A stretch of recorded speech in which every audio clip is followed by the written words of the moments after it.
సనాతనం ఇది భారత ధాత్రియ ఋషిపీఠం. సనాతనం ఇది భారత ధాత్రియ ఋషిపీఠం. సనాతనం ఇది భారత ధాత్రియ ఋషిపీఠం. ఆర్తభక్తితో మొదలయ్యింది, జ్ఞానభక్తిగా ముగిసింది. ఇది తెలుసుకోవాలి ఇక్కడ.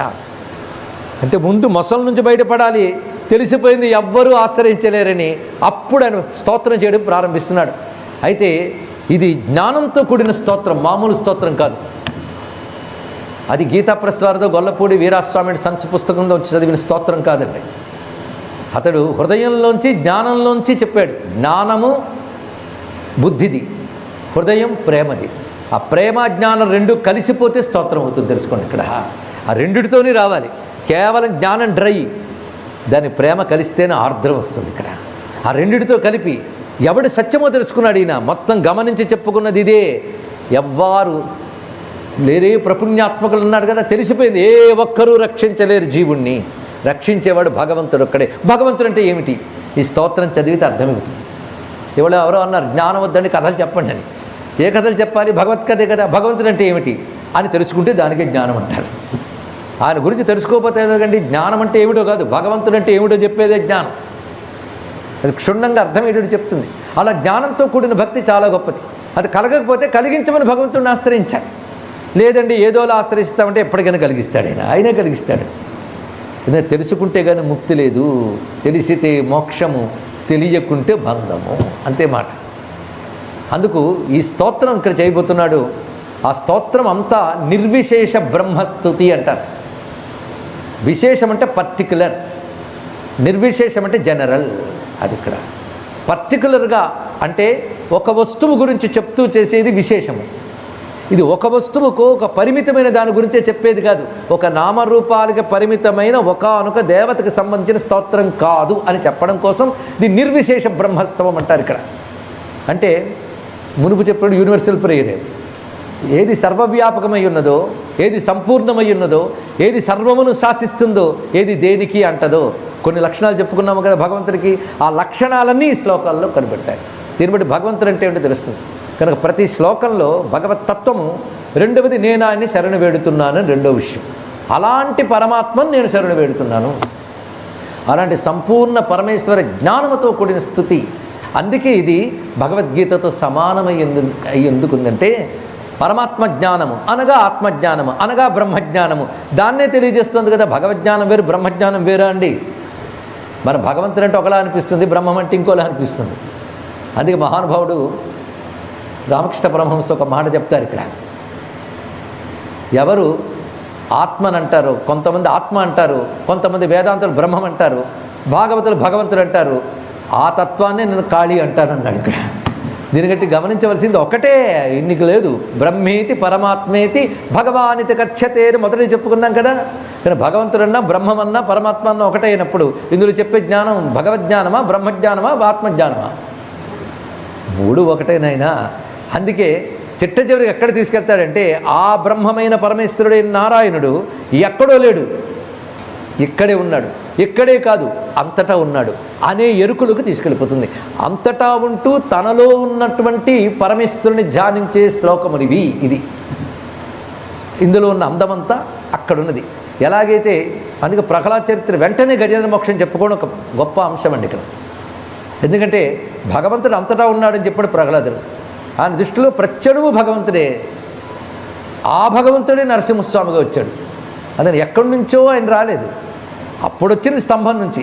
ఆ సమయంలో హిరణ్యకశిపుడు 3 మారి గడ్డి పరక మీద కొడితే దాని నుంచి కూడా వచ్చేస్తాడు. ఈయన అంత సిద్ధంగా ఉన్నాడు. ఈయన దీన్ని కొట్టాడు కనుక దాని నుంచి వచ్చాడు. అది జను సంరంభమున్ స్తంభమున్, దాన్ని కొట్టాడు కనుక అందులోంచి వచ్చాడు. దేన్ని కొడితే దానిలోంచి వచ్చేవాడు. అంతటా నరసింహ రూపంతో ఉన్నాడని చెప్పుకున్నాం కదా. అంటే రూపం లేనివిగా అంతటా ఉన్నవాడు రూపం స్వీకరించాడు. కానీ సర్వవ్యాపకుడైన వాడే రూపం స్వీకరించాడు కనుక రూపం స్వీకరించిన వాడు సర్వవ్యాపకుడే. ఇది తెలియాలి ఇక్కడ. ఎవడు సాకారుడై ఉన్నాడో వాడు నిరాకారుడే. నిరాకారుడు సాకారుడై వచ్చిన నిర్గుణ నిరాకార నిరంజన నిర్వికల్ప సర్వవ్యాపక తత్వమునకు లోటు ఉండదు. అతడే తద్రూపంలో వచ్చాడు. ఇది తెలుసుకోవాలి ఇక్కడ. ఆ కథలో గ్రహించవలసిన అంశం అది. ఇక్కడ అదే జరగబోతోంది. ఇప్పుడు ఇతను ఎవరిని స్తోత్రం చేస్తున్నాడు? అచ్చం ప్రహ్లాదుడు వలనే అంతటా ఉంటూ తనలో కూడా అంతర్యామిగా ఉన్నవాడై తనకు అభిన్నంగా ఎవడున్నాడో అతడినే శరణు వేడుతున్నాడు బుద్ధితో. అది చేయవలసింది. కనుక బుద్ధితో శరణు వేడవలసింది. ముముక్షుర్వై శరణమహం ప్రపద్యే అని చెప్పినట్లుగా ఆ మహాత్ముని శరణు వేడాలి, పరమాత్మని శరణు వేడాలనే బుద్ధి ఈ మహానుభావుడికి కలిగింది. పైగా గొప్ప మాట అంటున్నాడు, ఏవం వ్యవసితో బుద్ధ్యా సమాధాయ మనోహృది జజాప పరమం జాప్యం ప్రాగ్జన్మన్యనుశిక్షితం. గొప్ప శ్లోకం అండి ఇది. ఇక్కడ ఆయన ఏం చేశాడు అంటే ముందు నిశ్చయం కలిగింది. వ్యవసితో బుద్ధ్యా, నిశ్చయాత్మకమైన బుద్ధితో. ఏమిటా నిశ్చయం? వీటి వల్ల ప్రయోజనం లేదు, ఇవన్నీ వ్యర్థమే, వీళ్ళందరూ వ్యర్థములే, కానీ వీళ్ళెవరు రక్షకులు కారు అని తెలుసుకుని భగవంతుడే రక్షకుడు నిశ్చయించుకున్నాడు. ఈ నిశ్చయంలో రెండు భావాలు ఉన్నాయి. వీటి వల్ల ప్రయోజనం లేదని ఒకటి, భగవంతుడు ఒక్కడే శరణ్యము, ఇది నిశ్చయం చేసుకోవాలి. పరమాత్మనే శరణ్యం వేయడం, ఇది వ్యవసితో బుద్ధ్య. ఇది సరిగ్గా భగవద్గీతలో వ్యవసాయాత్మిక బుద్ధి ఏకేహ కురునందన, దానికి సరిపోతుంది సరిగ్గా. వ్యవసితో బుద్ధ్యా సమాధాయ మనోహృది, మనస్సును హృదయంలో పెట్టేట. మనం రెండో ఒకటి అనుకుంటాం. హృదయం అంటే అంతఃకరణం, అంటే లోపలున్న ఈశ్వర చైతన్య స్థానమే హృదయం. దాంట్లోకి మనస్సును ప్రవేశింపజేశాడు. అందుకే బుద్ధితో నిశ్చయించుకోవాలి, మనస్సును ఈశ్వరుని యందు లీనం చేయాలి. ఇది తెలుసుకోవాలి. నిశ్చయించుకోవడానికి బుద్ధి. నిజానికి మనోబుద్ధులు రెండూ ఒకటే. భావిస్తే మనస్సు, ఆలోచిస్తే బుద్ధి, ఇంతేనండి. రెండిటూ ఒకటే. పేర్లు మార్చి అసలే కన్ఫ్యూజన్ అంటే పేర్లు ఎందుకు మార్చారో మీరు అనొచ్చు. నిశ్చయం చేసుకున్నాడు, ఈశ్వరుని ఆశ్రయిస్తాను, అది బుద్ధి. ఆయన్నే భావిస్తున్నాడు, ఆయన ప్రార్థిస్తున్నాడు, ఇది మనస్సు. ఈ రెండు ఎక్కడ పెట్టుకున్నాడు? హృది. అంతరంగంలో పరమాత్మని ధ్యానిస్తూ స్తోత్రం చేస్తున్నాడు. అంతరంగంలో హృది. ఇది గొప్ప మాట అన్నాడు. స్తోత్రం చేసాడని రాయలేదు. జజాప, జపం చేశాడు అన్నారు. ఏమిటి జపం చేశాడా? మంత్రం జపిస్తాం, స్తోత్రం పఠిస్తాం, అవునా లేదే అండి? కానీ ఈయన జపించాడన్నారు. అంటే స్తోత్రంలా కనబడుతున్న మంత్రము, దీని యొక్క అర్థము ఇప్పుడు చెప్పబడుతుంది. మంత్రం, మంత్రానికి రెండు శక్తులు ఉంటాయి. నీకు అర్థమైనా అర్థం కాకపోయినా అది చదువుతూ ఉంటే దానిలోకి శక్తి వస్తుంది. అర్థం చేసుకున్నావా, ఇహము పరము పరమార్థము తొందరగా వస్తాయి. కానీ రెండు లక్షణాలు ఉన్నాయి. అంటే మహిమాన్వితమైన శబ్దరాశిని మంత్రం అంటారు కనుక ఇప్పుడు చెప్పబోయేది గొప్ప మంత్రం. ఎలాంటి మంత్రం? ఇది మంత్రమేనండి, ఇంతకంటే గొప్ప మంత్రాలు ఉన్నాయి కదా అంటే కాదుట. పరమం జాప్యం, జపించవలసిన వాటిలో అత్యంత ఉత్కృష్టమైనదేదో దాన్ని జపించాడు. ఆ మాట చూడండి, ఇది శుకుడి భాష. చేయబోయేది అటువంటిది, సర్వోత్కృష్టమైనటువంటి జపం. అయితే నాయన ఒక ఏనుగు ఇలాంటి జపం చేసిందా? ఇది సాధ్యమేనా? మనిషి అంటే ఒప్పుకోవచ్చని మనుషులందరూ చేస్తున్నారా? మనుషులందరూ చేయట్లేదు, ఎవడో గొప్పవాడు ఒక్కడు చేస్తున్నాడు. అలాగే ఏనుగుల్లో కూడా అందరూ అన్ని ఏనుగులు చేయలేకపోవచ్చు, ఒక గొప్ప ఏనుగు చేస్తుంది. ఎందువల్లంటే ప్రాగ్జన్మన్యనుశిక్షితం. ఇక్కడ పెట్టేయండి రహస్యం. అనేక జన్మల నుంచి ఏర్పడిన శిక్షణ వల్ల వచ్చిన సంస్కారంతో చేస్తున్నాడు. పూర్వ పుణ్యఫల బుద్ధి జ్ఞాన సంపత్తితో, లేదా పూర్వ పుణ్యఫల దివ్య జ్ఞాన సంపత్తితో అంటున్నారు ఇక్కడ పోతన గారు. అంటే గత జన్మల్లో చేసిన పుణ్యఫలం వల్ల ఆయనకు జ్ఞానం వచ్చింది. ఆ జ్ఞానంతో ఈయన స్తోత్రం చేస్తున్నాడు. అది తెలుసుకోవాల్సింది. అంటే ఇక్కడ ఆర్తి ఉందా, జ్ఞానం ఉందా? ఆర్తితో మొదలై జ్ఞానంలోకి తిరిగిపోయింది ఇక్కడ. కానీ జ్ఞానంతో కూడిన గొప్ప స్తోత్రం ఇది. జ్ఞానంతో పొందబడే పరతత్వం గురించి చెప్పే స్తోత్రం ఇది. మంత్రం కనుక ప్రణవంతోనే మొదలుపెట్టి చక్కగా చెప్తున్నాడు. ఓం నమో భగవతే తస్మై యత ఏతచ్చిదాత్మకం పురుషాయ ఆదిబీజాయ పరేశాయాభిధీమహి యస్మిన్నిదం యతశ్చేదం ఏనేదం యయిదం స్వయం యస్మాత్ పరస్మాచ్చ పరః తం ప్రపద్యే స్వయం భువం. ఈ రెండు శ్లోకాలు మీరు జాగ్రత్తగా తీస్తే మొదటి దానిలో ధీమహి అనే శబ్దం వచ్చింది. గాయత్రి మంత్ర స్వరూపమే ఈ స్తోత్రము.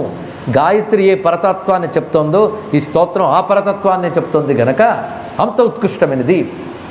నోరు తిరిగి చదవగలిగే వాళ్ళు అందరూ చదువుకోవచ్చండి దీన్ని. దీనికి నిషేధాలు నియమాలు ఎల్లో. భక్తితో చదువుకుంటే మాత్రం ఫలితాలు గొప్పగా ఉంటాయి, అందులో సందేహం లేదు. కొద్ది కాలం క్రితం జరిగిన ఒక సంఘటన, ఇది విదేశాల్లో భాగవతం చెప్తుంటే కుర్రవాళ్ళు లేచి ఒక మాట చెప్పాడు. మాకు తెలిసిన వాళ్ళకి ప్రాణాంతకమైనటువంటి పరిస్థితుల్లో హాస్పిటల్లో చేర్చితే వైద్యులు కూడా చేతులు ఎత్తేసారు వల్ల కాదని. అప్పుడు మేము గజేంద్ర మోక్షం ఒక్కటి చదివి ప్రార్థన చేస్తే వెంటనే అతను బాగుపడ్డాడండి అని. అంత శక్తి ఉన్నదండి గజేంద్ర మోక్షానికి. ఏ ఫలితమైనా ఇస్తుంది. అంత శక్తివంతమైన స్తోత్రాన్ని, కథని ఇవాళ గణపతి సన్నిధులు వినే భాగ్యం మనకు లభింపజేసిన నారాయణుని కారుణ్యానికి నమస్కారం చేసుకుంటూ శ్రద్ధతో వినే ప్రయత్నం చేద్దాం. ధీమహి, ధీమహి అంటే ధ్యానిస్తున్నాను, ఉపాసిస్తున్నాను, అన్నిటికంటే నా బుద్ధితో అనుసంధానం చేస్తున్నాను. కనెక్టివిటీ అది అనమాట, లింక్. అదే ధీమహి. భగవంతుడితో బుద్ధిని అనుసంధానం చేస్తున్నాను అనడమే ధీమహి. నువ్వు ఎలా అనుసంధానం చేస్తావు? ధ్యానంతోనా, స్తోత్రంతోనా, కీర్తనతోనా, జపంతోనా, ఎలాగోలాగా. అది ధీమహి. ఆయన్ని ధ్యానిస్తున్నాను. ఎవరిని? ప్రణవవాచ్యుడైన భగవానుడు. భగవతే, ఓం నమో భగవతే. ఎవరాయన? తస్మై. తస్మై అంటే ఆతనుకు. తచ్చబ్దానికి చతుర్థి విభక్తి అండి. తత్సవితుర్వరేణ్యంలో తత్ అనుందే. తత్ అంటే అనిరుచన పరమాత్మ. ఆయనకు అంటే తస్మై అవుతుంది ఇక్కడ. కానీ తచ్చబ్దవాచ్యమైన బ్రహ్మం ఎవడున్నాడో ఆయనని నేను శరణ వేడుతున్నాను. ఆయన ఎటువంటి వాడు? చిదాత్మకం. ఆ లక్షణం ఒకటే, చిదాత్మకం. పొట్టంలో పంచదార, పంచదార చిలక, ఇంటికి తేడా ఏంటండి? పొట్టంలో పంచదార కానీ పొట్లం పంచదార కాదు. పంచదార చిలక, చిలకంతా పంచదారే, అవునా లేదా? అలాగే భగవంతుడు మనలో చిద్రూపుడి ఉంటాడు. మొత్తం అచిత్తు జడము శరీరం, అందులో చిత్తు ఆత్మ. కానీ పరమాత్మ స్వరూపమే చిత్తు, ఆయనకు అచిత్తు అనేది లేదు అక్కడ, కేవల చిద్రూపుడు. అందుకే చిదాత్మకం అనే మాటను చక్కగా చెప్పారు. ఎవడాయన? ఆయన నుంచే ఏతత్, యతః ఏతత్. ఎవరి నుంచి ఈ జగత్తు ఏర్పడినదో అది. ఇది జగత్తంతా చైతన్యంతో ఉన్నది కదా. జగత్తు చైతన్యంతో ఉంది కనుకనే నిరంతరం సంచరణం అనేది జరుగుతుంది. జగత్తుకి చైతన్యం ఎవరి వల్ల వచ్చిందో అతడు. కానీ ఎవరి వలన చైతన్యమయమైన ఈ జగత్తు ఏర్పడిందో ఆయన చైతన్యుడు, జగత్తు చైతన్యమయం. రెండుకి తేడా ఉన్నది. అంటే ఉంగరం బంగారుమయం. బంగారం వేరు, ఉంగరం వేరు. వేరా? ఉంగరం అనే ఆకారం ఇస్తే ఉంగరం అంతా బంగారమే. కానీ బంగారానికి ఉంగరం అనే పరిమితి ఉందా? అది వేరే నగ కూడా కావచ్చుగా. కనుక నామరూపాలు మారుతాయి కానీ బంగారం మారలేదు. అలాగే నామరూపాత్మకమైన జగత్తు మారినా చిద్రూపుడైన పరమాత్మ మారడు. అది చెప్తున్నాడు ఇక్కడ.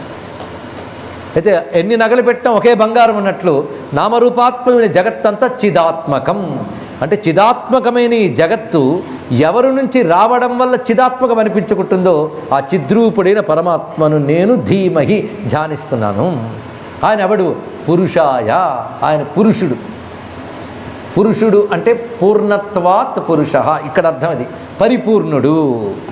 ఆది బీజాయ, సృష్టికి మూలహేతువైనటువంటి వాడు. పరేశాయ, ఈశ్వరులకు కూడా ఈశ్వరుడైన వాడు. తనకంటూ ఈశ్వరుడు లేనివాడెవడు? అతడు పరేశాయ. అటువంటి స్వామిని అభిధీమహి. ఒట్టి ధీమహి కాదు, అభిధీమహి. అభి అంటే అభితః, అన్ని విధములా సంపూర్ణముగా నేను ధ్యానిస్తున్నాను. ఏదో అరకొర ధ్యానం కాదు, సంపూర్ణంగా ధ్యానిస్తున్నాను. అది అభిధీమహి. ఒక్క శ్లోకం ఎంత బాగున్నది. ఈ స్తోత్రంలో ఏ శ్లోకానికి ఆ శ్లోకమే మంత్రం. గట్టిగా మాట్లాడితే మొదటి 2 శ్లోకాలతో తృప్తి పడిపోయినా చాలండి. ఇక్కడ ఓం నమో భగవతే తస్మై యతయేత చిదాత్మకం పురుషాయ ఆదిబీజాయ పరేశాయాభిధీమహి యస్మిన్నిదం యతశ్చ ఇదం ఏన ఇదం య ఇదం స్వయం యోస్మాత్ పరస్మాచ్చ పరః తం ప్రపజ్జే స్వయంభువం. అది ఇదం శబ్దం ఎన్ని మార్లు వచ్చింది? అదే భాగవతం చదివి ఉపనిషత్తు చదువుదాం అనుకుంటే పొరపాటే. భాగవతమే ఉపనిషత్తు స్వరూపం తెలుసుకోండి. ఇక్కడ సరిగ్గా అర్థం చేసుకుంటే అదే తెలుస్తుంది. ఇదం, ఇదం అంటే ఇది, ఇది అంటే నువ్వు చూపించగలిగేది, అంతే కదా. ఇదం, ఇది అని అంటే నువ్వు చూపించగలిగేది. ఏది ఏది అన్నావంటే ఇంకా నీకు తెలియలేనిది, అంతే కదా. యచ్చబ్దము నీకింకా అనుభవానికి రానిది ఏదో దాన్ని ఏది అంటాం. నీకు అనుభవంలో ఉన్నదాన్ని ఇది అంటాం. అనుభవంలో ఏముంది నీకు? ప్రపంచం, అంతే కదా. ఇదం అనేటువంటి ప్రత్యయం ద్వారా చెప్పబడుతున్నది ప్రపంచము. యత్ అనే ప్రత్యయం ద్వారా చెప్పబడుతున్నది పరమాత్మ. ఇంకా నీకు అనుభవానికి రానంత వరకు అది యత్. ఇంకా మాట్లాడితే తత్. కనుక అది తత్, ఇది ఇదం. అనుభవానికి వస్తే తత్తు కూడా ఏమవుతుంది? ఇదమవుతుందా? అవదు. ఇదేమిటండి అలా చెప్తారు? తత్ ఇదం ఎలా కాదు అంటే, ఇదం అంటే నీకు విడిగా ఉన్నదాన్నే ఇదం అనగలవు. పరమాత్మ అర్థమైతే పరమాత్మని ఎదురుగా విడిగా ఉన్నాడా? అప్పుడు ఇదమని ఎలా అంటాం? కానీ ఇదమనే ప్రత్యయానికి ప్రపంచం ఒక్కటే లక్ష్యం, కానీ పరమాత్మ కాదు. మరి ఆయన తత్, నిజమేనండి తత్తే, కానీ అనుభవానికి వస్తే తచ్చబ్దంతో చెప్తారా అంటే శంకరులు చెప్తారు, ఇదం ప్రత్యయానికి దొరికేది ప్రపంచము, అహం ప్రత్యయానికి దొరికేది పరమాత్మ అన్నాడు. అక్కడ నేను అని ఎవరి వల్ల అనుకుంటున్నావు వాడు, అక్కడికి వెళ్ళిపోతావు. అయితే ఇప్పుడు అహం అంటే దేహంతోనే ఉంటావు, కానీ దేహం ఇదం, దేహాన్ని కూడా ఇదమని చూపిస్తున్నావు కదా. ఇదం అని ఏది చూపిస్తున్నావు అది నువ్వు కాదు. ఇదంతో చూపించలేని దాన్ని దేనివల్ల ఇదంతా తెలుసుకుంటున్నావో అతడు పరమాత్మ, అది తెలుసుకో. ఆ పరమాత్మను శరణ పెడుతున్నాను. ఇదం శబ్దం ఎన్ని మార్లు వాడాడు, యత్ శబ్దం ఎన్ని మార్లు వాడాడు. యత్ శబ్దం అంటే భగవంతుడు, ఇదం శబ్దం ప్రపంచం. అందుకే యస్మిన్ నిదం, దేని యందు ఇది ఉన్నదో, ఇది అంటే విశ్వం, విశ్వం దేని యందు ఉన్నదో, యతశ్చ ఇదం, విశ్వం దేని వలన కలుగుతున్నదో, ఏన ఇదం, దేని చేత నడపబడుతున్నదో. జాగ్రత్తగా వింటున్నాం కదా. దేని యందు విశ్వముందో, దేని వలన విశ్వముందో, దేని చేత విశ్వముందో, విశ్వముగా ఏది ఉందో ఆ పరమాత్మకు నమస్కారం. అది అండి చమత్కారం. ఇక్కడ విశ్వముగా ఉన్నదెవరు? ఎంత విశ్వంగా మారింది ఆ పరమాత్మే. పరమాత్మకి విడిగా ఒక్క వస్తువు లేదన్నప్పుడు ఇదంతా పరమాత్మే కదా. ఇది ఎలాంటిది అంటే సముద్రం కెరటాలుగా వచ్చింది. అప్పుడేమంటాం? కెరటాలన్నీ సముద్రంలో ఉన్నాయి, కెరటాలు సముద్రం వల్ల కలిగాయి, కెరటాలు సముద్రము చేత నడపబడుతున్నాయి, కెరటాల రూపంలో ఉన్నది సముద్రమేగా చివరికంటాం. అదే అనమాట ఇక్కడ. కానీ పరమాత్మ యందు విశ్వము, సముద్రం ఉన్నది కెరటాలు. ఈ ఉపమానం ఒక్కటి చాలండి, ఎప్పుడు గుర్తుపెట్టుకుంటాయి. అందుకే సాధారణంగా అర్థం అవ్వడం కోసం చెప్పే ఉపమానంలో ఇదే వాడతారు. నేనే కాదు, శంకరులు కూడా. సత్యపి భేదాపగమే నాత తవాహం నమామకీనస్త్వం సాముద్రో హి తరంగ క్వచన సముద్రో న తారంగ అన్నారు షట్పదీ స్తోత్రంలో. ఇది అర్థం చేసుకోవాలి. కానీ విశ్వమంతా ఆయనే. అందుకే సర్వమున్నతని దివ్య కళామయమంచు. కానీ భగవంతుడి గురించి మనం ముందు ప్రపంచం నుంచి చూస్తున్నాం కనుక ప్రపంచం దేన్ని బేస్ చేసుకుంది, దేని వల్ల ఉంది, దేని చేత నడపబడుతున్నది, ప్రపంచ రూపంగా ఏది ఉందో అది. అది యోస్మాత్ పరస్మాత్ పరహ, అది అన్నిటికంటే గొప్పదేదో దానికంటే గొప్పది. ఏంటి ఈ విషయం అండి? ఇదం వరకు మాకు అర్థమైంది, ఆయన చెప్పారు. మళ్ళీ పరస్మాత్ ఏమిటి? ఇది ఆలోచించాలి.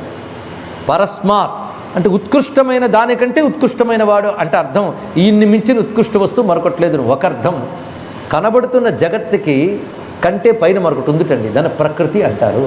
అది పరహ, దాని పరాప్రకృతి అంటున్నాం.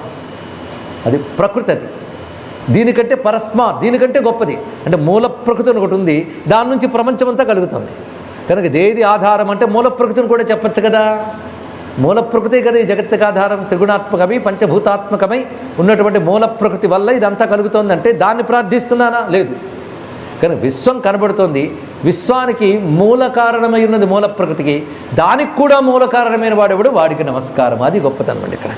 విశ్వానికి కారణమైన వాడు, విశ్వానికి కారణమైన ప్రకృతికి కూడా కారణమైన వాడు. ఇది మనం ముందే వ్యాఖ్యానించుకున్నాం. ప్రకృతి ప్రధానము కపిల గీతలో. అందుకే మొదటివి జాగ్రత్తగా పట్టుకుని రెండో రోజులకు వెళ్ళాలి, కానీ మేము ఏ రోజుకు ఆ రోజు రండి ఎవరు ఫ్రెష్ అంటే కష్టం. మొదటిది పట్టుకుంటూ జాగ్రత్తగా వెళ్ళాలి. కపిల గీతలో చెప్పాడు ఈయన, కనిపెడుతున్న ప్రపంచము, దానికి కారణమైన మూల ప్రకృతి, దానిపైన పరమాత్మ. ప్రళయంలో ఎక్కడుంటామంటే మూల ప్రకృతిలో జగత్తంతా లీనమవుతుంది. అందుకే అప్పుడు ఏమీ తెలియదు ప్రళయంలో, సుషుప్తిలాగా. సుషుప్తి అంటే గాఢ నిద్ర, అప్పుడు ఏమీ తెలియదు. అలాంటిదో ప్రపంచం లయమైన స్థితి మూల ప్రకృతి యందు లీనమై ఉంటుంది. అది త్రిగుణ సామ్యావస్థ అని చెప్పాం. అది పరస్మాత్. కనుకనే కనబడుతున్న విశ్వము కంటే ప్రకృతి కంటే కూడా ఎవడు పరమ కారణమై ఉన్నాడో, అంటే ప్రకృతి కారణం అనేది అసలు కారణం కాదు, అల్టిమేట్ కాజ్ కాదు. అది దగ్గరగా కనబడుతున్న కారణం, దానికి కారణం కూడా ఎవడో ఆయనకు కారణం ఏది లేదు. యస్మాత్ పరస్మాత్ చ పరహ. మరి దేనికి ఏది ఆయనకు కారణం కాదు, అది కూడా తెలుసుకో. అన్నిటికీ ఆయన కారణం ఒప్పుకుంటామండి. ఆయనకి ఏది కారణం? కారణం లేనిది ఏ వస్తువు ఉండదు కదా. కనుక ఆయన అలా వచ్చారంటే స్వయంభువం, తనంత తాను కలిగినవాడు. ఇది ఇక్కడ చెప్పేశారు ఒక్క శ్లోకంలో. విశ్వానికి ఈశ్వరుడు కొన్ని లింక్ చూపిస్తున్నాడు చూడండి. విశ్వం ఎవరి యందున్నదో, ఎవరి వల్ల ఉన్నదో, ఎవరి చేత నడపబడుతున్నదో, విశ్వముగా ఏ పరమాత్మ చైతన్యం వ్యక్తమవుతున్నదో ఆయనకు, అలాగే ప్రకృతికి కూడా అతీతంగా ఎవడున్నాడో ఆయనను నేను శరణు వేడుతున్నాను. అంటే ఏకంగా ఎవరిని పట్టుకున్నాడు చూడండి.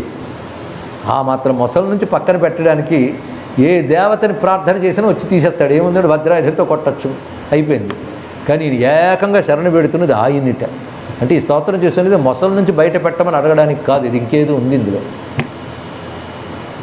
ఒక మొసలు నరకడానికి ఎవడైనా చాలండి, మరి ఇన్ని పట్టుకున్నాడు అడుగుతున్నది ఈ వస్తువుని అంటే ఇంకేదో ఉంది, ఇంకేదో మోక్షం అడుగుతున్నాడు. అదేమిటో చివరికి తేల్చుదాం. ప్రస్తుతం మాత్రం ఈ 2 శ్లోకాలు బాగా అధ్యయనం చేస్తే ఓం నమో భగవతే తస్మై యత ఏతత్ చిదాత్మకం, ఎవరి వలన ఏతత్ ఈ చిదాత్మకమైన ప్రపంచం ఏర్పడిందో అటువంటి భగవానుడైన తచ్చబ్దవాచ్యుడైన బ్రహ్మమును నేను శరణ పెడుతున్నాను. అతడు పురుషాయ పరిపూర్ణుడు, సృష్టికి ఆది బీజం అంటే మూలమైన వాడు, బీజమైన వాడు. అలాంటి స్వామిని నేను పరేశాయ ఈశ్వరులకు కూడా ఈశ్వరుడైన ఆయన్ని అభిధీమహి సంపూర్ణంగా ధ్యానిస్తున్నాను. ఎవరి యందు ఎవరి వలన ఎవరి చేత ఎవరిగా ఈ విశ్వమున్నదో అతనిని ప్రకృతికి కూడా అతీతుడైన ఆయనను నేను ప్రపజ్జే శరణు వేడుతున్నాను. ఎవరిని? స్వయంభువం, తనంత తాను కలిగినవాడు, తనంత తాను ఉన్నవాడు స్వయంభువం అంటారు ఇక్కడ.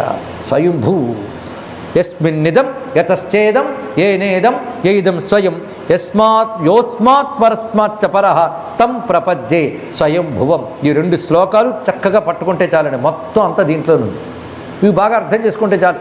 మిగిలిన వ్యాఖ్యానములే అనుకోవచ్చు మనం.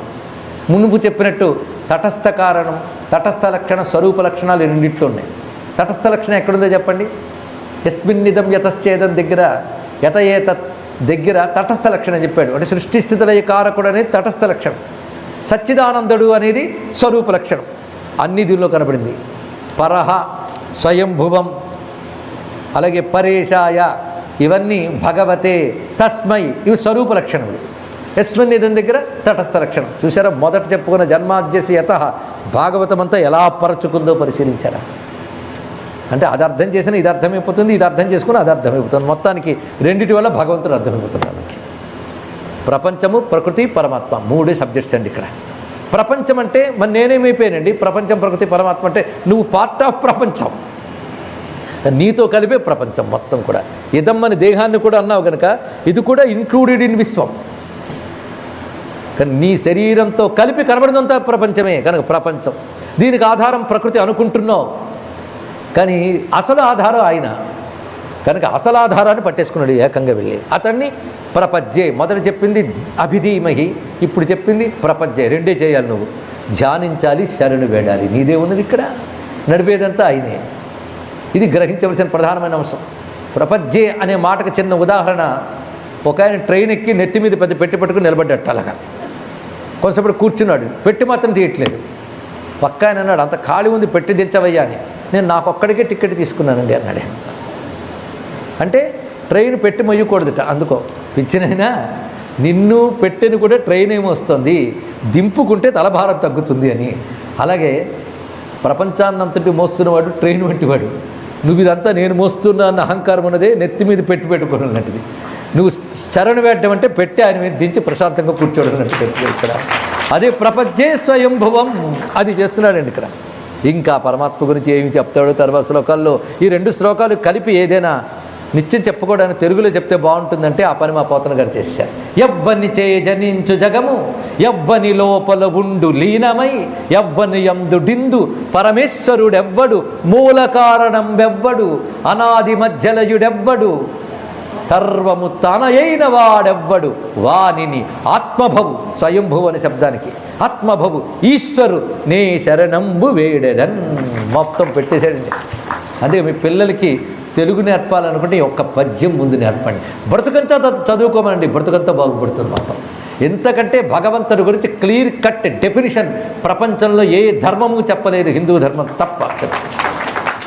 భగవంతుడు అంటే ఏమిటి? ఇంత క్లియర్ కట్ డెఫినేషన్. అందుకు సృష్టి అంతా చేశాడు, పై లోకంలో ఉంటాడు, నేను నడుపుతుంటాడు. నువ్వు పాపం చేస్తే నరకంలో పడేస్తాడు, పుణ్యం చేస్తే స్వర్గంకు తీసుకెళ్ళిపోతాడు, పరలోకమునంద ప్రభువు ఈ విధంగా నడుపుతున్నవాడు అంటే నాయన మా దేవుడు అలా కాదు. ఎంత చక్కగా చెప్పాడు. ప్రపంచాన్ని అర్థం చేసుకో, ప్రకృతిని అర్థం చేసుకో, పరమాత్మను అర్థం చేసుకో. అప్పుడు పరమాత్మను అర్థం చేసుకుంటే నీలో దీంట్లో ఉన్నవాడు పరమాత్మ తప్ప అన్యము కాదు లేడని జ్ఞానం వస్తుంది. ఆయన తప్ప మరొకటి లేదని తెలియడమే అద్వైత జ్ఞానం అంటాడు. ఎట్నుంచి అటు తీసుకెళ్ళాడు చూడండి ఇక్కడ. అందుకే ఆ స్వామికి నమస్కారం చేస్తూ యస్వాత్మనీదం నిజమాయయార్పితం క్వచిద్విభాతం క్వచితత్తిరోహితం అనిద్ధ దృక్సాక్షుభయం తదీక్షతే స ఆత్మమూలోవతు మాం పరాత్పర. ఒక్కొక్క భావం తలచుకుంటే కలిగే తాదాత్మ్యం వేరండి ఇక్కడ. జగత్తుని ఒకసారి తన యందు భాషింపజేస్తాడు, ఒకసారి తన యందు లీనం చేసేస్తాడు కర్మణ్యుడు. ఉంటే కదా ఉంచడం, లేని దాన్ని ఉంచి లాగేస్తూ ఉంటాడు. ఇక్కడ ఒక ఇంద్రజాలికుడు నిలబడి ఇలా ఇంద్రజాలం చూపిస్తాడు, లేని వస్తువు కనబడుతుంది, మళ్ళీ తీసేస్తాడు తానే. అదేవిధంగా ఒక పరి జగముల వెలినిడినొక పరిలో ఒక పలుకు గొనుచు ఉభయము తానై అయ్యకలంక సాక్షియగు. అకలంక సాక్షియగు ఆత్మరూపం ఆత్మమూలు నర్ధిగులుంతున్ అర్ధి దళంతున్. అఖిలార్థ సాక్షియగు అకలంకుని ఆత్మమూలు నర్తిదలంతున్. ఒక పరి జగముల వెలినిడి ఒక పరిలో పలికి గొనుచు ఉభయము తానై సకలార్థ సాక్షియగు అయ్యకలంకుని ఆత్మమూలు అర్థిదలంతున్. ఆత్మమూలోవతు అని సుకుడు అంటే దాన్ని యథాతథంగా దించేశారండి. కానీ ఆత్మమూలం ఆలోచించాలి. మూలం అంటే ఆరిజిన్, రూట్ కాజ్. ఆత్మకి రూట్ ఎవడవు? ఆత్మ అంటే నేను అనే భావమే ఆత్మ, మరొకటి కాదు. నేననే భావానికి ఏది ఆధారమును వెతుకుతూ వెతుకుతూ వెతుకుతూ వెళుతూ ఉంటే అసలు ఆధారం ఎవడో ఆయన పరమాత్మ. అదొకటే. నేనంటే ఏమిటండి? నేనంటే శరీరమే కదా, కరెక్ట్. ఇంకా ఆలోచించు. అదే కాదండి, శరీరానికి కూడా లోపల మరొకటి ప్రాణం కొంత దాకా వచ్చావు, ఇంకా వెళ్ళు. బుద్ధి కొంత దాకా వచ్చావు, సరిపోదు. మరేమిటి? బుద్ధి, ప్రాణము, శరీరము నేను అనుకోవడానికి ఒక కారణమైన చైతన్యం ఒకటి ఉంది. అదే అసలు నేను, అదే ఆత్మ మూలం. అటువంటి ఆత్మమూలమైన చైతన్యమే నారాయణుడు. ఆయన్ని నేను శరణ వేడుతున్నాను. అంతేకాదు, ఇది చూస్తున్న లోకమంతా పోతుంది. పోయిన తర్వాత ఉండేది కటిక చీకటి. ఆ చీకటి పేరే ప్రళయం. ఆ చీకటిలో ఉన్నది కేవలం మూల ప్రకృతి మాత్రమే. ఏది ఉందో అది మాత్రమే ఉంటుంది. దాన్ని అవ్యక్తము అంటారు. భగవద్గీతలో విషయాన్ని చెప్తాడు. జగత్తంతా అవ్యక్తంలో లీనమైపోతుంది. అవ్యక్తం ఎలా ఉంటుంది? దేవుని బాగుందండి, ఇలా ఉంటుందని చెప్పలేని దాన్ని అవ్యక్తం అంటారు. ఇక్కడ అవ్యక్తం అంటే చెప్పలేనిది అయినప్పుడు ఇలా ఉంటుందని చెప్పగలమా? ఇలా ఉంటుందని చెప్పలేం కనుక చీకటి లాంటిది. చీకటి ఇలా ఉంటుందని చెప్పగలమా? అందుకే లోకంబులు లోకేశులు లోకస్తులు తెగిన తుదిన అలోకంబగు పెంజీకటి. ఆ పెంజీకటి అనే వర్డ్ మన గురువుగారు కాయిన్ చేశారు, పోతన గారు. రెండు అద్భుతమైన పదాలు ఇచ్చారు. అచ్చపు చీకటి, ఇక్కడ పెంజీకటి అన్నాడు. అవిద్యకి అచ్చపు చీకటి అని తెలుగు పదాన్ని ఇచ్చాడు మహానుభావుడు. ప్యూరెస్ట్ డార్క్నెస్ అంటే కల్తీ లేని చీకటి అండి. అంటే ఏమాత్రం భగవంతుడు పొడ కూడా తెలియనంటే కట్టిక చీకటి పేరు అవిద్య. దానిలో కొట్టుకుపోయే వాళ్ళకి ఎప్పుడు తెలుస్తుందయా అన్నాడు నిన్ననే ఎవరు, ప్రహ్లాదుడు. అక్కడ అవిద్యనిచ్చాడు. ఇక్కడ ఏం చెప్తున్నాడు? అచ్చపు చీకటి అంటే ప్రకృతి అంతా లయమైపోయినప్పుడు ఉండేటటువంటి స్థితిని, అవ్యక్త స్థితిని అచ్చపు చీకటి అంటారు. మరి పరమాత్ముడు దానికి ఆవలున్నాడు. ఇక్కడ యస్మాత్ పరస్మాత్ పర అక్కడికి అందించుకోవాలి. అందుకే లోకంబులు లోకేశులు లోకస్తులు తెగిన తుదిన అలోకంబగు పెంజీకటి అంటే లోకం అనేది లేని పెంజీకటి ప్రళయావస్థ. దానికి పైన ఆయనకి లయం లేదు కదా. పెంజీకటి కవ్వల యవ్వండు ఏకాకృతి వెలుగు అతని నేసే వింతున్ కాలేన పంచత్వమితేషు కృష్ణసో లోకేషు పాలేషు చ సర్వహేతుషు తమస్తదాసీద్ గహనం గభీరం యస్తస్య పారే విరాజతే విభు. ఈ శ్లోకానికి పోతన గారు అంత చక్కగా అందించారు. అంతేకాదు, అన్నీ తయారు చేసిన వాడు ఎలా ఉన్నాడంటే వాటిలో కూర్చుని ఆయనే ఆడిస్తుంటాడు. ఆయనే ఆడిస్తున్నప్పుడు ఆట అంతా ఎవరిది? ఆయనదే. ఇది ఎలా చూస్తుంటే జగత్తంతా భగవంతుడే అన్నారు. మరి జగత్తులో వికారములు కనబడుతున్నాయి కదా, అవి ఆయన అంటే అవి కావుట. చాలా కన్ఫ్యూజన్గా ఉందండి. విశ్వమంతా ఆయనే అంటున్నారు, విశ్వంలో ఉన్నదంతా మళ్ళీ ఆయన వాటికి అతీతులు అంటున్నారు. కన్ఫ్యూజన్ అంటే ఒక నర్తకుడు ఆయన నాట్యమో నటనో చేస్తున్నప్పుడు అనేక రకాల వేషాలు వేస్తాడు. రాజుగా వేయచ్చు, బిచ్చగాడిగా వేయచ్చు. ఆయన బిచ్చగాడ రాజా రెండూ కాదు, రెండూ కాకుండా రెండు వేస్తాడు కానీ తాననే అజ్ఞానం ఆయనకు ఉండదు. అంతే కదా. ఆయన బిచ్చగాడు వేసి నిజంగా బిచ్చగాడు అయిపోయిన అనుకుంటే ప్రమాదం. ఏది వేసినా తానుగా ఉంటాడు. కానీ జగద్రూపుడుగా అనేక విధములుగా ప్రకాశిస్తున్నా తానుగా ఎవడుంటాడో పరమాత్మకి నమస్కారము. యథానటస్యాకృతిభిర్విచేష్టతో దురత్యయానుక్రమణ సమావతు. నర్తకుని భంగి పెక్కగు మూర్తులలో ఎవ్వడాడు మునులును దివిజుల్ కీర్తింపనేరరెవ్వని వర్తనము ఎరుగంగలేరు అట్టి వాని నుతింతున్. ఎవ్వని వర్తనము ఒరులెరుగంగలేరు. ఆయన గురించి ఆయనకే తెలుస్తుంది కనుక ఇంకెవరు చెప్పలేరు, వ్యాఖ్యానించలేరు. అటువంటి ఆయనకు నమస్కారం. ఇక్కడ చూస్తుంటే నటరాజు గుర్తొస్తాడు. అరే విష్ణు గురించి అండి, నటరాజు గురించి కాదు అనకూడదు. ఎందుకంటే ఇద్దరు నాట్యమే, ఇద్దరు నటనే, తెలుసుకోండి ఇక్కడ. కానీ ఈ స్తోత్రం విష్ణు భక్తులు చేసుకోవచ్చు, శివభక్తులు చేసుకోవచ్చు, అమ్మ భక్తులు ఎవరైనా చేసుకోవచ్చు. అలాంటి రచించారండి స్తోత్రం. కనుక యూనివర్సల్ ప్రేయర్ అనేదైనా ఉంటే మా గజేంద్రుడు ఇచ్చిన స్తోత్రం తెలుసుకోండి. ఎవడైనా చదువుకోవచ్చు. భగవంతుడు అంటే డెఫినేషన్ ఇందులో చెప్పేస్తున్నాడు. ఏముంది, ఏం చేస్తాడు, ఎలా ఉంటాడు, ఎలా పోల్చుకోడు, నువ్వేం చేయాలి ఆయనకి అని మొత్తం ఇంతేనండి ఇక్కడ. కనుక ఇందులో రెండే విషయములు. భగవంతుడు అంటే ఏంటో చెప్పడం, ఆ భగవంతుడిని శరణ వేడుతున్నాను, ధ్యానిస్తున్నాను, ప్రార్థిస్తున్నాను, స్తుతిస్తున్నాను, ఇవే మారుతూ ఉంటాయి అంతే. అంటే అలాంటి భగవంతుడితో కనెక్ట్ అవుతున్నాను, అది చూపిస్తున్నాడు ఇక్కడ. దిదృక్షవో యస్య పదం సుమంగళం విముక్త సంగా మునయస్సు సాధవ చరంత్యలోక వ్రతమవ్రణం వనే భూతాత్మభూతా సుహృద సమే గతి. ప్రపంచంలో దేనితో సంపర్కం లేకుండా ఆయన్ని చూడాలి అంటే ఆయనని పొందాలని మాత్రమే దృఢమైన నియమాలు తీసుకుని ఏకాంతంలో ఇంద్రియాదుల్ని నిగ్రహించి మహానుభావులు ఎవరిని ఆశ్రయిస్తారో అతడు నాకు దిక్కు. చూసాను చెప్తున్నాను. దీన్ని బట్టి యోగులు మహాత్ములు నిగ్రహ సంపన్నులై అంతర్ముఖులై బహిర్ముఖత్వం విడిచిపెట్టిన వారే ఎవరి దివ్య పదాన్ని ఆశ్రయిస్తారో అతడు నాకు దిక్కు అంటే ఎటువంటి అల్టిమేట్ పరమాత్మను పట్టుకున్నాడు చూడండి ఇక్కడ. దిదృక్షులు అంటే చూడాలనేటువంటి తపన. ఎవరిని? పరమాత్మను చూడాలనే తపనతో ఆ పరమాత్మ యొక్క పదమును, పదం అంటే స్థానం, చూడాలనే తపనతో ఉంటారో. ఎందుకంటే అది అక్కడికి చేరితే మరి వెనక్కి రారు. అది పరమాత్మ పదం, అది పరిపూర్ణ పదం. అందుకే ముక్త సంగులైన మునులు దిదృక్షులు, సర్వభూత హితులు, సాధుచిత్తులు, అటువంటి వారు అసదృశ వ్రతాఢ్యులై కొల్తు రెవ్వని దివ్య పదము వాడు దిక్కు నాకు. సాటిలే నియమాలతో ఆ పరమపదాన్ని వాళ్ళు కొలుచుకుంటూ ఉంటారు. దేన్ని పొందదలుచుకున్నారో దాన్ని ధ్యానిస్తారు. ఆ పరమాత్మ మాకు దిక్కు. ఇది సరిగ్గా ఉపనిషత్తుల్లో యమిచ్చంతో బ్రహ్మచర్యం చరంతి అనే మంత్రం చెప్తుంది. మహాత్ములు తపస్సుని బ్రహ్మచర్యాది నియమాల్ని ఏది కోరుకుని చేస్తారో ఆ పరమాత్మకు గతి. అటువంటి పరమాత్మను పైగా ఎవరికి జన్మ కర్మ నామ రూప గుణ దోష ఇవి ఉండవో, అయినప్పటికీ ఎవరి వలన ఈ జగత్తు కలుగుతుంటుందో తన మాయాశక్తితో ఈ లోకాలను ఎవడు కల్పిస్తున్నాడు ఆయన. దీన్ని బట్టి ఇక్కడ చెప్పబడుతున్న భగవంతుడు ఎలాంటి వాడు? నామ రూప జన్మ కర్మ గుణ దోషాలు లేని పరమాత్మ. న విద్యతే యస్య చ జన్మ కర్మవా నామ రూపే గుణదోష ఏవ వా తథాపి లోకాప్యయ సంభవాయ యః అనుకాల మృచ్చతి. అటువంటి స్వామిని నేను ఆశ్రయిస్తున్నాను.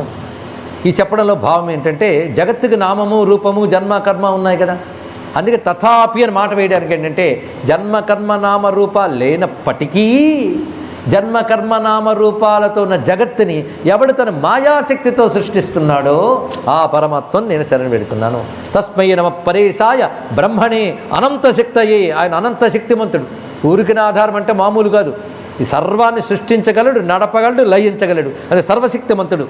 అరూపాయ, ఇంతవరకు రూపం లేనివాడు అన్నారు. అరూపాయ ఉరురూపాయ అని రూపం లేనివాడన్నారు కానీ రూపం ధరించలేనివాడు అన్నారా? ఏ రూపాన్నైనా స్వీకరించగలడు. అటువంటి స్వామికి మొత్తానికి రూపం లేనివాట, రూపం స్వీకరించగలట, జన్మకర్మం లేనివాట, అవన్నీ ఇవ్వగలవాట. ఆశ్చర్యం ఉంది కదా. ఆశ్చర్యమే భగవంతుడు. నమ ఆశ్చర్య కర్మణే. గొప్ప మాట అండి ఇక్కడ. ఆశ్చర్యవత్ పశ్యతి కశ్చిదే అని ఉపనిషత్తు చెప్తున్న మాట ఇక్కడ. మొత్తాన్ని కూడా అర్థం ఏంటంటే నమ ఆత్మ ప్రదీపాయ సాక్షిణే పరమాత్మనే. ఆత్మప్రదీపం అంటే స్వయం ప్రకాశం. ఆయన్ని ఎవరు ప్రకాశింపజేయక్కర్లేదు. సూర్యుడు ఎలా ఉన్నాడు చూడండి అంటే టార్చ్ లైట్ వేయాలా? ఆయన వల్ల కాంతి, స్వయం ప్రకాశుడు ఆయన. అలాగే ఇంత జగత్తుని ప్రకాశింపజేస్తాడు. ఆయనకి ఎవరి ప్రకాశం అక్కర్లేదు. ఆత్మప్రదీపాయ సాక్షిణి, సర్వ జగత్తును సమగ్రంగా చూస్తాడు. దేనికి అంటాడు. అందుకే సాక్షిణి పరమాత్మని. నమో గిరాం విదూరాయ, మాటలకు అందనివాడు. మాటలకు అందరంటే మనస్సుకు అందుతాడా? మనసశ్చేతసామపి యతో వాచో నివర్తంతే అప్రాప్య మనసా సహా మంత్రాలు చెప్తున్నారు. మాటల నిరుకల మనముల చేరంగరాని శుచికి సత్యగమ్యుడగుచు నిపుణుడైన వాని నిష్కర్మతకు మెచ్చు వానికే నొనర్తు వందనములు. సత్యగమ్యుడు నిపుణుడైన వాని నిష్కర్మతకు మెచ్చు. గొప్ప మాట అన్నాడు. ఎవడు నిపుణత కలివాడో వాడి నైష్కర్మ్యాన్ని చూసి స్వామి సంతోషిస్తాడు. నిపుణుడంటే యోగ కర్మస కౌశలం. కర్మ కంటకుండా అహంకారం లేకుండా కర్మాచరణ చేసి ఈశ్వరార్పణ బుద్ధితో ఎవడుంటాడో వాడు నిపుణుడు. ఆ నిపుణుడు యొక్క నిష్కర్మత, కర్మ కంఠం లక్షణం చూసి వాడిని మెచ్చుకుంటాడు ఎవడు, వాడికి నమస్కారం అన్నాడు. ఎంత గొప్ప మాట అండి ఇక్కడ. భగవంతుడు ఎవరిని మెచ్చుకుంటాడు? నిపుణుడైన వాని నిష్కర్మతకు మెచ్చుకుంటాడు. వాడు యోగి. వాడు అహంకారరహితంగా ఫలాపేక్ష లేకుండా తన కర్మల్ని ఈశ్వరార్పణ బుద్ధితో చేస్తాడు. వాడు నిపుణుడు. వాడిని మెచ్చుకునేవాడు భగవానుడు. అలాంటి భగవానికి వందనములు. సత్వేన ప్రతిలభ్యాయ నైష్కర్మ్యేన విపశ్చిత. నిపుణుడైన వాని నిష్కర్మతకు వెచ్చు. నమ కైవల్యనాథాయ నిర్వాణ సుఖ సంవిదే. సంస్కృత శ్లోకం చదివి పోతన గారి పద్యం చదివితే ఆహా పోతన గారు అంటామండి. అంత అందంగా అనువదించాడు ఆయన. నమ శాంతాయ ఘోరాయ మూఢాయ గుణధర్మిణే. శాంతమాయనే, ఘోరమాయనే, ఏమీ తెలియనట్టున్న జీవుల్లో ఉండేవాడు కూడా ఆయనే. నిర్విశేషాయ సామ్యాయ. పర్టికులర్ చెప్పకుండా సర్వవ్యాపకమైన వాడైన. సామ్యాయ సమముగా వ్యాపించున్నవాడు. సమం సర్వేషు భూతేషు తిష్టంతం పరమేశ్వరం భగవద్గీతలో చెప్పిన మాట. అటువంటి స్వామికి నమో జ్ఞానఘనాయ చ క్షేత్రజ్ఞాయ నమస్తుభ్యం. ఇలా చేస్తూ నమో నమస్తే ఖిల కారణాయ నిష్కారణాయ అద్భుత కారణాయ. అన్నిటికీ కారణమైన వాడు, తనకే కారణము లేనటువంటి వాడు, అద్భుతమైన కారణం కలవాడు. ఇదేంటండి, తనకి ఏ కారణం లేదుట, అద్భుత కారణం అంట. సర్వమునకు కారణం ఆయన ఒప్పుకుంటాం. ఆయనకంటూ కారణమేం లేదు, అది ఒప్పుకుంటాం. మళ్ళీ అద్భుత కారణం ఏంటండి అంటే, తనకంటూ ఏ కారణం లేకపోయినా, కార్యం లేకపోయినా లోకాన్ని అనుగ్రహించాలనుకుని తాను ఒక రూపాన్ని ధరించి వస్తాడే, ఆ లోకాన్ని అనుగ్రహించడం అనేటటువంటి కారణం కదా. అంతకంటే అద్భుత కారణం ఏంటుంటుంది? అలాంటి అద్భుత కారణంతో అవతరించే పరమాత్మకు నమస్కారము. సర్వాగమాంనాయ మహార్ణవాయ. ఆగమములు, వేదములు, శాస్త్రములు అనే మహాసముద్ర రూపంలో ఉన్నటువంటి వాడు ఆయన. నమోపవర్గాయ. అపవర్గ రూపంలో ఉన్నవాడు. అపవర్గం, వర్గము, అపవర్గము. వర్గము అంటే ధర్మార్థ కామములు వర్గము, మోక్షము అపవర్గము. తెలుసుకుంటున్నాడు. అంటే వర్గం అంటే భాగం, డివిజన్స్ చేసేవి ధర్మార్థ కామాలు. మోక్షానికి డివిజన్ లేదు, అది అనంతం. అందుకే అది అపవర్గం. అంతేకాదు గుణారణిచ్ఛన్న చిదూష్మపాయ తత్క్షోభ విస్ఫూర్జిత మానసాయ నైష్కర్మ్య భావేన వివర్జితాగమ స్వయం ప్రకాశాయ నమస్కరోమి. నమస్కరోమి, ధీమహి, ప్రపజ్యే, ఇవన్నీ శబ్దములు భగవత్ చరణాగతిని తెలియజేస్తున్నటువంటివే. భగవానుడు ఎక్కడున్నాడు? త్రిగుణాలకు అతీతుడు కదా. మనం ఎక్కడున్నాం? త్రిగుణాలతో ఉన్నాం. పెద్ద చిక్కే. త్రిగుణాలతో ఉన్న మనం త్రిగుణాలకు అతీతుడిని ఎలా పట్టుకుంటామండి అంటే, త్రిగుణాలలోనే ఆయన ఉన్నాడు, త్రిగుణాలకు అంటకుండా. ఎలాగూ అంటే అరణిలో అగ్నిలా ఉన్నాడు. అరణి, అగ్ని ఇప్పుడు తెలిసిందా? తెలుసా అరణి మథనం అంటే? యజ్ఞం చేసేటప్పుడు ఒక జమ్మి చెక్క కింద పెట్టి ఒక జమ్మి చెక్క పైన పెట్టి మథనం చేస్తారు. అగ్ని ఎక్కడుంది? చెక్కల్లో ఉందా? లేదా? చెక్కలోనే ఉంది. చెక్క చక్కగా ఉంటే తెలియలేదు, మథనం చేస్తే అగ్ని కనబడుతుంది. అలాగే త్రిగుణాత్మకమైన జగత్తు, నువ్వు, ఈ రెండు చెక్కలు లాంటివే. సాధననే మథనం చేస్తే లోపల అగ్నిలా అని తెలియబడతాడు. అదే త్రిగుణములనే చెక్కలో అగ్నిలాగున్నాడు. చిదూష్మపాయ. అగ్ని పేరు ఏమిటంటే చిత్ ఉష్మప. ఉష్మప అంటే అగ్ని, చిదగ్ని. గుణములని అరణిలో చిదగ్నిగా ఉన్నటువంటి భగవానుడు. ఇది గొప్ప మాట చెప్పారు ఇక్కడ. ఆయన ఆ మూడు గుణాల్లో క్షోభ కలిగిస్తేనే జగత్తు ఏర్పడుతుంది. క్షోభ అంటే వైబ్రేషన్. అది మనం చెప్పుకున్నాం. త్రిగుణాల్లో వైబ్రేషన్ ఏర్పడగానే ఫస్ట్ వైబ్రేషన్ నుంచి ఇన్ని ఏర్పడుతున్నాయి. ఒక్క తరంగం కొలంలో ఏర్పడితే అనేక తరంగాలు ఏర్పడ్డట్టుగా భగవంతుడు త్రిగుణాల్లో ఒక స్పందన కలిగిస్తాడు, క్షోభని. తద్వారా ఈ జగత్తు ఏర్పడుతున్నది. అటువంటి వాడు ఈ చేసేటప్పుడు నైష్కర్మ్య భావేనా. అటువంటి వాడు ఆ స్వామికి నమస్కారం. ఆయన పనే నాలాంటి పశువుల పాసములు విడిపించుట, పశుపాస విమోచని. ఇది చూస్తే వాడు పశుపతి అని స్ఫురిస్తుంది. ఈ శివస్థిత, విష్ణుస్థిత, నిర్విశేష బ్రహ్మస్థితి.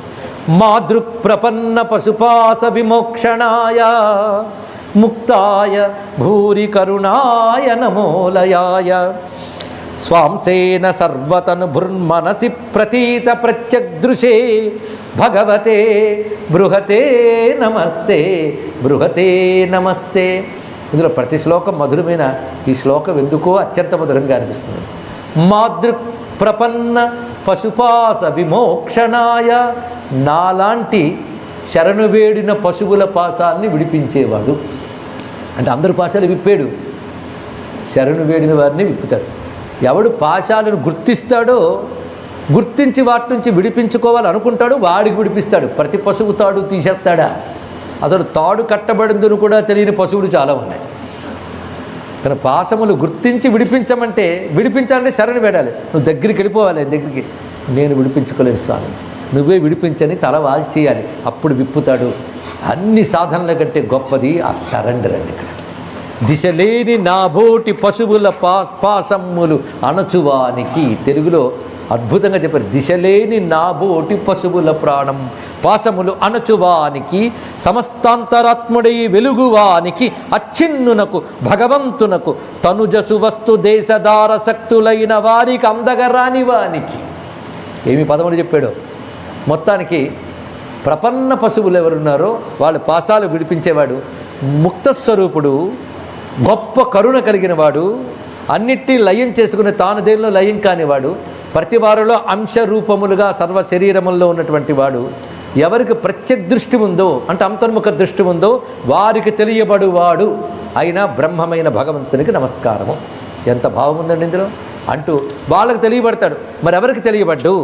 తనుజ సువస్తు దేశ దారశక్తులైన వారికి అందరాని వానికి.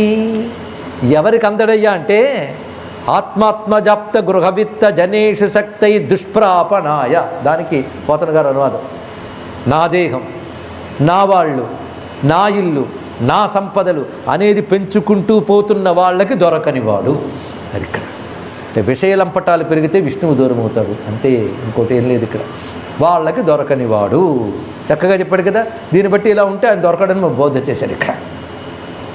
గుణసంగ వివర్జితాయ యం ధర్మ కామార్థ విముక్తి కామా భజంత ఇష్టాం గతి మాప్నువంతి.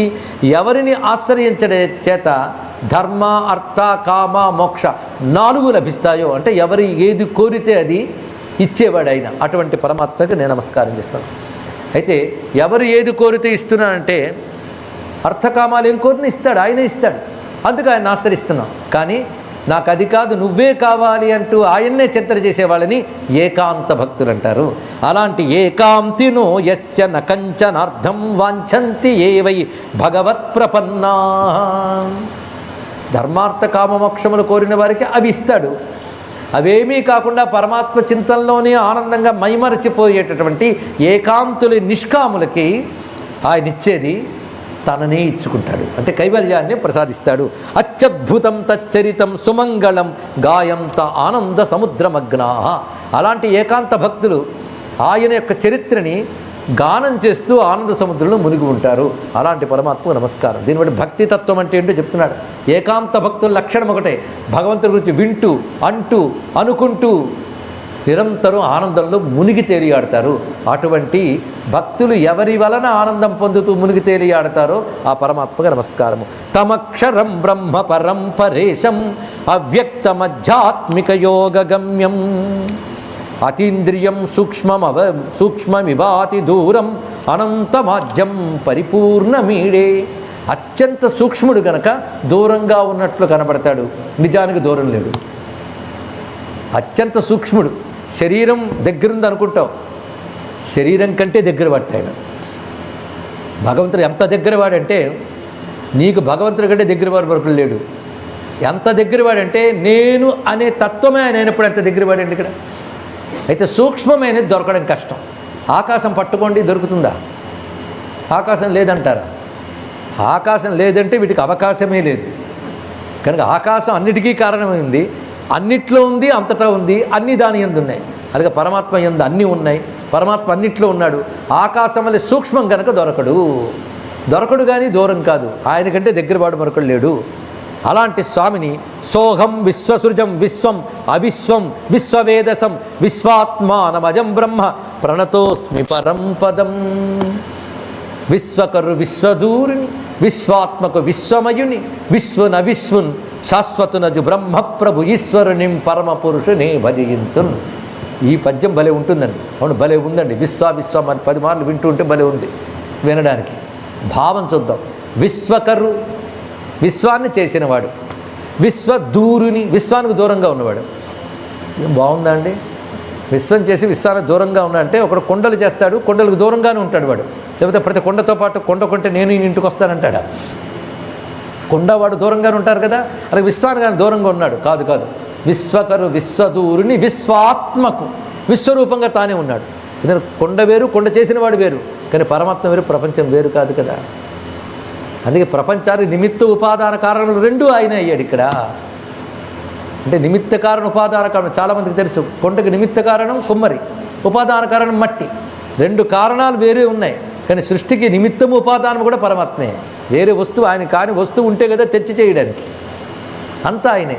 అని విశ్వకరు విశ్వాన్ని చేశాడు, విశ్వానికి దూరంగా ఉన్నాడంటే అర్థం ఏంటంటే విశ్వాన్ని చేసినా విశ్వపు వికారములు ఆయనకి లేదు. విశ్వంలో పుడతాయి, పెరుగుతాయి, మారుతాయి. ఆయన పుట్టుక పెరుగుట మారుట లేవు కనుక విశ్వదూరుడు. పదం వెనకాల అర్థం విశ్వకరు విశ్వదూరుని విశ్వాత్మకు విశ్వరూపమైన వాడు, విశ్వమయుని విశ్వంలో అణువణువులో ఆయన నిండిపోయినాడు. విశ్వమయుని విశ్వు మొత్తానికి విశ్వం ఆయన అంటావా? విశ్వానికి అతీతుడు కూడా ఆయన గనక విశ్వ అవిశ్వన్, విశ్వము కానివాడు. దీన్ని బట్టి విశ్వం అయినవాడు ఆయనే, విశ్వము కానివాడు ఆయనే. ముందు ఎలా భావించాలి? విశ్వంలో ఉన్నావు కనుక విశ్వమంతా పరమాత్మేని భావించాలి. క్రమంగా విశ్వానికి అతీతుడు ఆయనే తెలుసుకోవాలి. మళ్ళీ అదే ఉదాహరణకి వెళదాం. కెరటాలంతా సముద్రమే అనుకోవాలి. కెరటాల్లో ఉన్నది మాత్రమే కాకుండా కెరటాలకు అతీతముగా ఉన్నది సముద్రం అని తెలుసుకోగలగాలి. అంటే కెరటాల్లో ఉన్నది నీరే, అసలు సముద్రుడు కెరటాల కంటే అతీతం. కానీ ప్రపంచమంతా పరమాత్మే, కానీ అసలు పరమాత్మ ప్రపంచం కంటే అతీతుడు. కనుక భగవంతుని ఎలా చూడాలంటే ముందు విశ్వరూపుడుగా చూడాలి, తర్వాత విశ్వాతీతుడుగా చూడాలి. విశ్వాతీత స్థితికి వెళ్ళిపోయేవా ముక్తి లభిస్తుంది కదా. ఈ 2 రూపములు. అదే సోహం విశ్వసృజం విశ్వం అవిశ్వం విశ్వవేదసం విశ్వాత్మానమజం బ్రహ్మ ప్రణతోస్మి పరం పదం. యోగరంధిత కర్మాణో హృది యోగ విభావితే యోగినోయం ప్రపశ్యంత యోగేశం తం నతోస్మ్యహం. యోగాగ్నిదగ్ధ కర్ములు యోగీశ్వరులే మహాత్మునుండెరుగక సద్యోగ విభాసిత మనముల బాగుగా నిక్షింతురు అట్టి పరము భజింతున్. యోగాగ్నిదగ్ధ కర్ములు. యోగం అంటే జ్ఞానం అని అర్థం ఇక్కడ.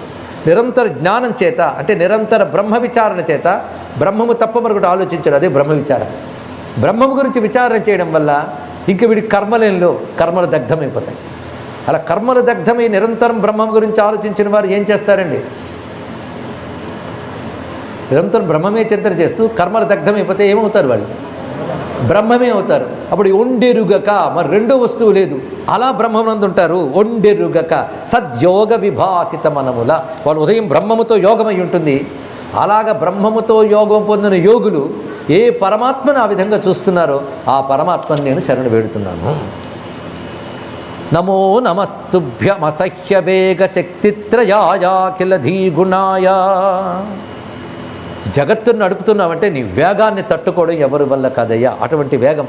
ప్రపన్న బాలాయ, శరణు వేడిన వారిని రక్షించడమే స్వభావంగా కలిగ పరమాత్మ నన్ను అనుగ్రహించు. పైగా ఇంద్రియములకు దొరకని వాడివైన నీకు నమస్కారము. ఎందుకంటే కదింద్రియానా మనవాప్యవర్త్మనే. ఇవి కదింద్రియములు అంటే క్షుద్రమైన ఇంద్రియాలు. క్షుద్రం అంటే చిన్నవి అని అర్థం అండి. ఇక్కడ ఈ కన్ను ఎంత చూడగలదండి చెప్పండి? సైట్ రానంత వరకు చూడగలిగినంతే చూస్తుంది. ఏమీ చూడలేని పరిస్థితి వచ్చే స్థితి ఒకటి వస్తుంది, అది వేరు. ఇక్కడ మనం కూర్చుంటే గోడడ్డు, వస్తువు దాన్ని అడ్డు వస్తే ఏది కనబడదు. అంటే కన్నుకి అంత శక్తి ఉంది, అల్పశక్తే కదా. చెవి ఎంత వినగలదు. అంటే ఇంద్రియములన్నీ కూడా అల్పశక్తి కలిగినవే. ఇవి కదింద్రియములే. అల్పశక్తి కలిగిన ఇంద్రియాలతో అనల్పమైన పరమాత్మను తెలుసుకోలేము. దీని ఇంద్రియాలకు అతీతమైన వాడు. అంటే కదింద్రియాణం అనవాప్య వర్త్మని అని నమస్కారం చేసుకుంటూ ఇక్కడ విశేషం ఎలా వెళ్ళిపోతుందంటే జిజీవిషేనాహమిహాముయాకిం. అంతర్బహిశ్చావృతయే భయోన్యాం ఇచ్ఛామి కాలేన నయస్య విప్లవం తస్యాత్మలోకావరణస్య మోక్షణం. టైటిల్ సాంగ్ అండి ఇది. ఇక్కడ ఇంతవరకు ఎక్కడ మోక్షణం అని వర్డ్ రాలేదు, ఇక్కడ వచ్చింది. కానీ గజేంద్ర మోక్షణం అది ఇక్కడ అడుగుతున్నాడు, నాకు మోక్షణం ఇవ్వు, ముక్తి నువ్వు. దేని నుంచి? మసలు నుంచి కాదు. ఏమి శ్లోకం చూడండి, ఆ శ్లోకం ఇది. జిజీవిషేనాహమిహాముయాకిం. దీన్ని బట్టి గజేంద్రుడు హృదయం తెలుస్తుంది. మొత్తం స్తోత్రం మీరు చదివినా నన్ను మొసలు నుంచి విడిపించమని ఒక్క మాట ఉండదు.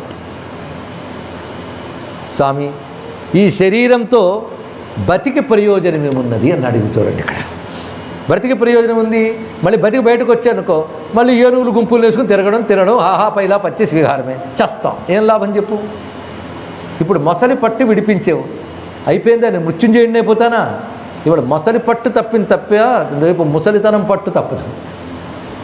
ఏదో ఒకటి తప్పదు, ఎప్పుడో ఒకటి పోవలసిందే. ఎప్పుడో ఒకప్పుడు పోవలసింది శరీరాన్ని కాపాడుకోవడం కోసమా ఉండవలసినది. ఇది కాపాడుకునే ప్రయోజనం ఏముంది? అది జిజీవిషేనాహం ఇహాముయాకిం. దీనివల్ల బ్రతికి ప్రయోజనం ఏమున్నది? పైగా ఇది జంతు జన్మ. జంతు జన్మకి లోపల అజ్ఞానమే, బయట అజ్ఞానమే. అదేదో మానవ జన్మకి లేనట్టు. దీనికి లోపల అజ్ఞానం, బయట లోపల అజ్ఞానం, బయట అజ్ఞానం అంటే అర్థం ఏంటంటే లోపల బయట కూడా భగవత్ స్పృహ లేకపోవడమే అజ్ఞానం. తెలుసుకోండి. ఇక్కడ అంతర్బహిష్ట తత్సర్వం వ్యాప్య నారాయణ స్థిత అని మంత్రపుష్పం చదువుతావు చేత్తో పట్టుకుని. ఎప్పుడు పూర్తవుతుందా అని చూస్తావు. అసలు మంత్రపుష్పం వస్తే వచ్చే రిలీఫ్ వేరండి. కొంచెం పూజ అయిపోయింది అని తెలుస్తుంది. అది కానీ కొంచెం పెద్దది పెంచారండి, యోపా మాయితనం వేద ఇంకా చెప్పేవాడు విసుగు కూడా వస్తుంది. దాని అర్థం తెలియదే. అంతర్బహిష్ట తత్సర్వం లోపల బయట ఆయన ఉన్నట్ట. చిత్రం లోపల బయట ఆయన తెలియట్లేదు. కానీ లోపల బయట ఆయనంటే తెలియని అజ్ఞానం ఉంది కదా. అంతర్బహిష్ట ఆవృతయే భయోన్యా. ఏముందయ్యా? లోపల బయట కూడా అజ్ఞానమే నిండిపోయిన ఈ ఏనుగు శరీరంతో బ్రతికి ఏం ప్రయోజనం ఉంది? నాకేం కావాలంటే ఇచ్ఛామి మోక్షణం, మోక్షం కోరుకుంటున్నాను. ఏమిటి? కాలేన నయస్య విప్లవ తస్య ఆత్మలోకావరణస్య. కాలముతో దేనికి మార్పు లేదో ఆ ఆత్మను తెలియకుండా అడ్డుకుంటున్న అజ్ఞానం నుంచి నాకు మోక్షము కావాలి. ఇది అంటున్నాడు. అర్థమైందా? నేను తెలుగులోనే చెప్పాను. ఆత్మలోక అంటే లోపల ఆత్మగా ఉన్నాడు పరమేశ్వరుడు. అందరికీ తెలుసు కదా, మనలోనే ఉన్నాడు. అందరూ తలుపుతాం. ఎన్ని మార్లు వినలేదు, చిన్నప్పటి నుంచి వింటున్నాం. అంతటా ఉన్నవాడు నాలో ఉన్నాడు, కానీ నాకు తెలియబడట్లేదు. కనుక నాలో నేనుగా ఉన్న నారాయణుని తెలియకుండా ఏ అజ్ఞానం కప్పి ఉన్నదో దాని నుంచి నాకు మోక్షం కావాలి. అంటే అవిద్య తొలగిపోవాలి. ఇది అంటున్నాడు. కానీ ఏ మోక్షం కోరుకున్నాడు? కాలముతో మార్పు లేని ఏ తత్వము నాలో ఉన్నదో దానిని తెలియకుండా అడ్డుకుంటున్న అజ్ఞానము నుండి నాకు మోక్షం కావాలి. అంటే నాలో ఉన్న తత్వానికి ఒక లక్షణం ఉంది, కాలంతో మార్పు లేదు. ఇప్పుడు ఆలోచిద్దాం దీని గురించి. కాలంతో మార్పు లేనిదేది నేననే శరీరం. ఇది కాలంతో మారదు కదండి. మారదా? నేనంటే మీరు ఒప్పుకోవడమే. ఎప్పటికి ఎన్ని మారి ఇక్కడి దాకా వచ్చాం, అప్పుడు అవన్నీ పోయాయి. కానీ కాలంతో మారిపోతుంది శరీరం. మనస్సు ఇప్పుడున్న తర్వాత ఉండదు. ఇది ఇంకా వేగంగా మారుతుంది. ప్రాణాలు పోతున్నాయి. ప్రపంచం అంటే ఇవన్నీ కాలంతో మారేవే. కాలంతో మారని వాడు కూడా ఉన్నాడు. ఎంతటా ఉంటాడు ఆయన. కాలాతీత విఖ్యాతుడు. ఆయన కాలం ఏం చేయలేదు. కాలం జీవుళ్ళు పట్టి నడుపుతాడు ఆయన. ఆయన కాలం ఏమీ చేయలేదు. అలాంటి కాలముతో మార్పు చెందనటువంటి ఆత్మస్వరూపుడువైన నిన్ను తెలియనివ్వని అజ్ఞానము నుంచి నాకు విడుదల కావాలి అన్నాడు. ఇక్కడ అదొక్కడు వచ్చేస్తే లోపల బయట నువ్వే కనబడతావు. లోపల బయట నువ్వే కనబడితే ఈ శరీరం నేననే స్పృహ పడిపోతుంది. అంతేగాని నిన్ను తెలుసుకోనంత వరకు ఈ శరీరం ఉండి ప్రయోజనమే ఉందయ్యా. అంటే శరీరం వల్ల తెలుసుకోవాల్సింది అదే. అది తెలుసుకోనంత వరకు శరీరంతో ప్రయోజనమే ఉంది. నాకు అటువంటి మోక్షం కావాలి అని అడిగినా, మోక్షం అంటే విడుదల తెలుగులో అర్థం. దేని నుంచి? ఇప్పుడు మీరే చెప్పగలరు. మొసలు నుండి కాదు, అవిద్య నుంచి, అజ్ఞానం నుంచి మోక్షం కావాలి. అంటే నాకు నువ్వు తప్ప మరొక సత్యము లేదనే తెలివి నాకు రావాలి, ఆ స్థితి రావాలి అని ఆశ్రయిస్తున్నాడు. ఇది అసలు శ్లోకం అండి. కలుగడే నా పాలి కలిమి సందేహింప కలిమిలేములు లేక కలుగువాడు చూడడే నా పాటు చూపుల చూడక చూచువారల కృప చూచువాడు లీలతో నా మొరాలింపడే మొరగుల మొరలి రుంగుచు తన్ను మొరగువాడు ఆది మధ్యాంతములు లేక అడరువాడు భక్త జనముల దీనుల పాలివాడు వినడే చూడడే తలపడే వేగరాడే. మొత్తానికి కలుగడే నా పాలి కలిమి సందేహింప, ఉన్నాడా లేదా అని సందేహపడుతున్న నాకు ఉండడం లేకపోవడం అనేది లేనివాడు రక్షించడా. ఏమిటండి భావం? కలిమిలేములు లేక కలుగువాడు, పుట్టడం పోవడం కలగడం లేకపోవడం అనేది లేనివాడు ఆయన. అది ఆయన కలగడం లేకపోవడం లేదు, ఎప్పుడు ఉండడమే లక్షణం. అందుకే కలిమిలేములు లేక కలుగువాడు. ఏమి పద్యం ఇచ్చారండి పోతన గారు. అందుకే చూడడే నా పాటు, నేను పడుతున్న బాధ ఆయన చూడడా. చూడడానికి కళ్ళు కావాలా? చూపుల చూడక చూచువారల కృప చూచువాడు. ఆయన చూడాలంటే ఆయన చూపులు అక్కర్లేదు. అందుకే పశ్యత్యచక్షు శృణోతి అకర్ణ అని ఉపనిషత్తు చెప్తోంది. ఇక్కడ కళ్ళు లేవు అన్నీ చూస్తాడు, చెవులు లేవు అన్నీ వింటాడు. ఎందుకంటే చెవులు ఉన్నాయనుకోండి, చెవులు ఏమి వినిపిస్తే అది వినాలి. కళ్ళు ఉన్నాయనుకోండి, కళ్ళు ఏమి చూపిస్తే అది. రెండు లేవనుకోండి, ఏది చూడలో ఏది వినడం. ఇంద్రియాపేక్ష లేకపోతే జీవుడేమీ చూడలేడు. ఈశ్వరుడికి ఇంద్రియములు అవసరం లేదు, అన్నీ చూస్తాడు. అది ఈశ్వరుడు అంటే. అందుకే చూపుల చూడక, ఇది అందరినీ చూస్తాడంటే అందరినీ చూస్తున్నాడు. నిన్ను స్పెషల్గా చూడాలంటే చూడాలి. చూచువారల కృప చూచువాడు.